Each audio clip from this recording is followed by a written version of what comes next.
Piles వచ్చిన వాళ్ళు, kidney operation అయిన వాళ్ళు, వరి బీజం అంటారు కదా, వరి బీజం అది వచ్చిన వాళ్ళు, అడుగులు పడిపోయిన వాళ్ళు, మోకాళ్ళు డంకర ఈ ఓతేసుకు మడి మీరు ఈ దిశలో ఇప్పించినప్పుడు మాత్రం ఇవన్నీ వస్తాయి. అది దర్వాజా కావచ్చు, కిటికీ కావచ్చు, బ్యాక్ సైడ్ ఓపెన్, ఇవన్నీ దీంతోనే వస్తాయి. నాన్నకి వచ్చింది కిడ్నీ ప్రాబ్లం, నాన్న కిడ్నీ ప్రాబ్లం దీంతోనే.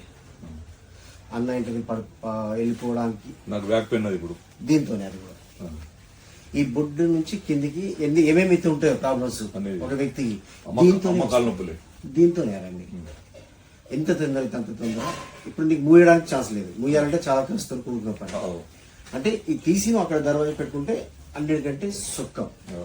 కానీ చేయొచ్చు, నీకే తక్కువ చేయొచ్చు. కానీ అప్పటి వరకు అయితే నువ్వు ఇమ్మీడియట్లీ అంత మట్టుకు ఇవ్వాలని ఎల్లో కర్టన్ డార్క్ ఎక్కువ కూర్చుని చాలా ఎక్కువ కూర్చుని అంటే ఒక కర్టన్ వేస్తా కదా, ఒక 3 కర్టన్లు వేసేసి ఓకేనా. ఇప్పుడు నాన్న తర్వాత ఎఫెక్ట్ అంతా మన నీకే పడుతుంది. ఒక్క 2 నిమిషాలు మీ పేరు రాసి ఓకే మీకుంటే నేను కరెక్షన్ చేసిస్తాను. 100-200 రూపాయలు ఖర్చు పెట్టే స్తోమత మీకుంటే మీ ఇంటి వాస్తు మొత్తం స్టడీ చేసిస్తాను. నా ఫీజు అయితే ఇలాగుంటుంది, ఎందుకంటే సమాజంలో ఏది ఫ్రీ కాదు. కాకపోతే అందరికంటే అతి తక్కువ ఫీజుతో నేను సేవ చేస్తాను. మిగతా వివరాలకి నా వాట్సాప్ సంప్రదించండి. Okay, take care.